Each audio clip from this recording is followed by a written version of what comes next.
ninkani waa J.D. Vance ku-xigeenka madaxweynaha Mareykanka isagoo ka hadlaya madal fagaara ah ayuu si jees ah Cumar Faatax ugu tilmaamay musharaxay xildhibaan Ilhaan Cumar u sharaxday duqa magaalada Muqdisho isla isagoo iska dhigaya inuu carabku ka xaday ayuu yiri waxaan uga jeedaa Minneapolis khudbadiisan weerar adag oo afka ah oo ku qaaday xisbiga dimuqraadiga gaar ahaan Kamala Harris ayuu qayb ka mid ah ku weeraray Soomaalida.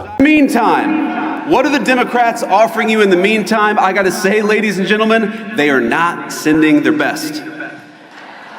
Omar Fateh was Ilhan Omar's candidate for mayor of Mogadishu. What?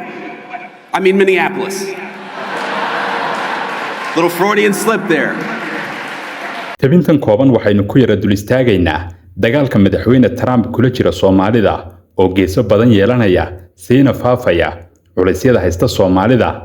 dagaalkan qodob Trump u sura galay iyo qodob Soomaalida u sura galay ficilnada ay Soomaalidu ka sameynayaan iyo dadaalada ay iskaga cabinayaan dagaalkan iyo casharada ay Soomaalida Mareykanka joogtaa ka barteen duulaankan ee anfacaya mustaqbalkoodana danta u ah waxaana Axmed Awga halkanina waa JTN ee soo dhawaada jaalayaal inta aynaan u gelin tabintan jaalle waxaan ku xasuusinayaa inaad dhiirigeliso like dheh muuqan asxaabtaada gaarsii sidoo kale jaalle subscribe dheh channelkeena YouTube oo ka mid noqo kumanaanka wanaagsan ee nagu xidhan si uu ku soo gaaro wax walba oo cusubi mahadsanid.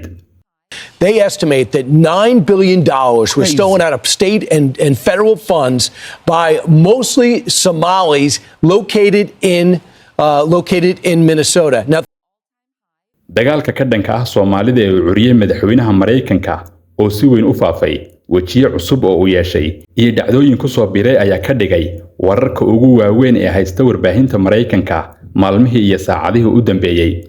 dagaalkan ka dhex bilaabmay Trump iyo Soomaalida waxaad moodaa inuu yeelanayo waji dagaal u dhaxeeya Soomaalida iyo maamulka Trump ee dawladda Mareykanka.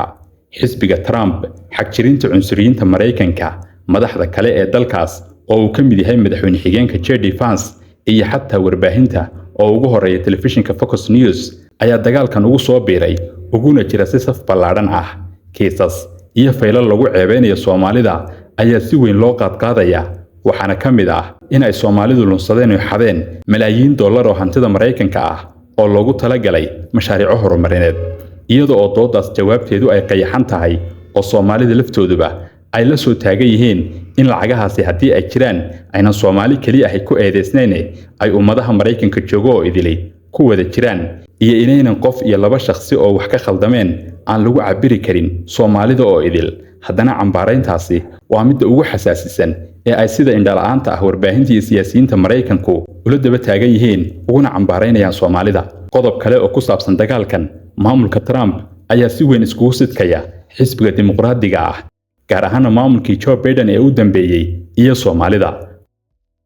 mar walba iyo fagaaro walba oo maamulka Trump ay ku soo qaadayaan siyaasadaha xisbiga xifaaltanku kala dhaxeeya ee dimuqraadiga qodobka ugu culus ee ay tusaalaha fashilka maamulkaas u soo qaadanayaan waa Soomaalida. si gaar ah kolka ay ka hadlayaan inuu xisbiga dimuqraadigu dalka ka soo buuxiyay dad aan loo baahnayn inuu hantidii dalka ku harqiyay ummado kale iyo inuu burburiyay kobicii dhaqaalaha dalka iyo qodobada kale ay ku dhaliilayaanba waxay tusaale ahaan u cuskanayaan wax ku saabsan Soomaalida. weeraradii afka ah ee uu Trump in badan Soomaalida kaga qaadayay fagaarayaasha waxaynu ognahay inay bishan isku bedeleen ficil oo ay ciidamada ICE ugaarsi ku bilaabeen Soomaalida. ugaarsiga iyo qabqabashada oo kolkii hore ku bilowday kuna eka gobolka Minnesota si weyn ay iskula galgasheen ciidamada ICE iyo mujtamaca Soomaalida ah ee gobolkaasi. hadda waxay weeraradii ICE ku faafeen oo ay ka bilaabeen gobolka Columbus, Ohio. dad ku dhow 20 shakhsi ay mas'uuliyiinta Soomaalida ah ee gobolkaasi sheegeen inay ICE gacanta ku dhigeen ilaa imika. marka laga hadlayo dagaalkan Trump waxa uu hirgalay waa inay maqleen amarkiisana qaateen oo ku dhaqaaqeen fulintiisa ciidamada federaalka ee ICE la yiraahdo inkasta oo ciidankan ICE la yiraahdo ay u xil saaran yihiin qabqabashada dhammaan soo galootiga. haddana ku celcelinta Trump ee uu mar walba Soomaalida hadalhayo ayaa ka dhigtay inay targetka ugu weyn ka dhigtaan Soomaalida.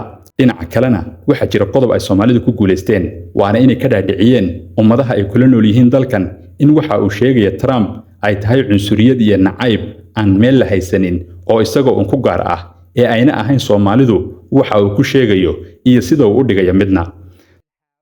dagaalkan uu iclaamiyey Trump mujtamaca Soomaalidu waxay ka sameeyeen falcelino la yaab leh, waxayna ula galgasheen si geesinimo iyo dhiiranaan ah.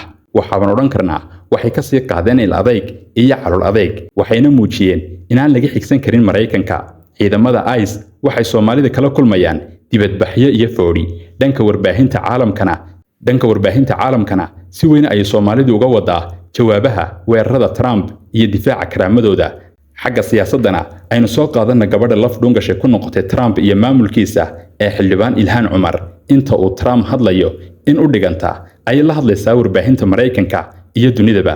sidoo kale kursigeeda Koongareeska ay ka wadaa doodaheeda iyo halgankeeda, ha ahaadeene kuwa ay ku difaacaysa danaha Mareykanka iyo kuwa ku gaarka ah difaaca karaamadeeda iyo karaamada mujtamaceeda. waxa kale oo ay jawaabo waafi ah ka bixinaysaa, sidoo kale iska difaacaysa weydiimaha kaga imaanaya saxafiyiinta iyo siyaasiyiinta Mareykanka. dagaalkan uu Trump ku qaaday dhibaatooyinka ay Soomaalidu kala kulmayso kolka laga yimaado, waxaa jira cashiro waaweyn oo ay madaxda Soomaalida ee Mareykanku qireen in ay ka barteen mujtamaca Soomaalidu dagaalkan. waxaana ugu muhiimsan inay ka barteen dagaalkan in mar walba qurbe uu yahay qurbe, in kulnaba dal aadan lahayn oo u cuntamin, in la isku iloobo, iyo in dalka hooyo mar walba uu yahay lama huraan ay qasab tahay inaan la iloobin lagana dheeraanin.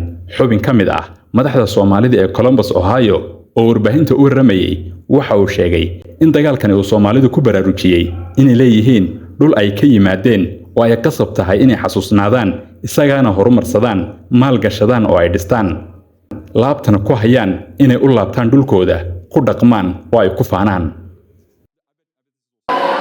A California liberal who's presided over rolling blackouts, open borders, and unchecked violent gangs. They're just trying to settle on whether it's going to be Gavin Newsom or Kamala Harris. And in the meantime, what are the Democrats offering you in the meantime? I got to say, ladies and gentlemen, they are not sending their best. Omar Fateh was Ilhan Omar's candidate for mayor of Mogadishu. What? I mean, Minneapolis. Little Freudian slip there. So let's talk about what's happening in Minnesota. It's unbelievable how bad this was, how big these scams were. They estimate that $9 billion was stolen out of state and federal funds by mostly Somalis located in Minnesota. Now think about it. This money leaving the country, a lot of it, Somalia as a country has a $12 billion GDP. There's this big story today in FoxNews.com, and I encourage everyone to look at it. There's this woman, Amy Block, who founded Feeding Our Future, which is at the foundation of almost all of the corruption, where if you didn't go along with her scheme, she would label you a racist. So people who didn't want to go along with it were forced to, what power do I have? The Somali community is the strongest, no politician standing up for me. Law enforcement seems to be ignoring it, so they went along with it.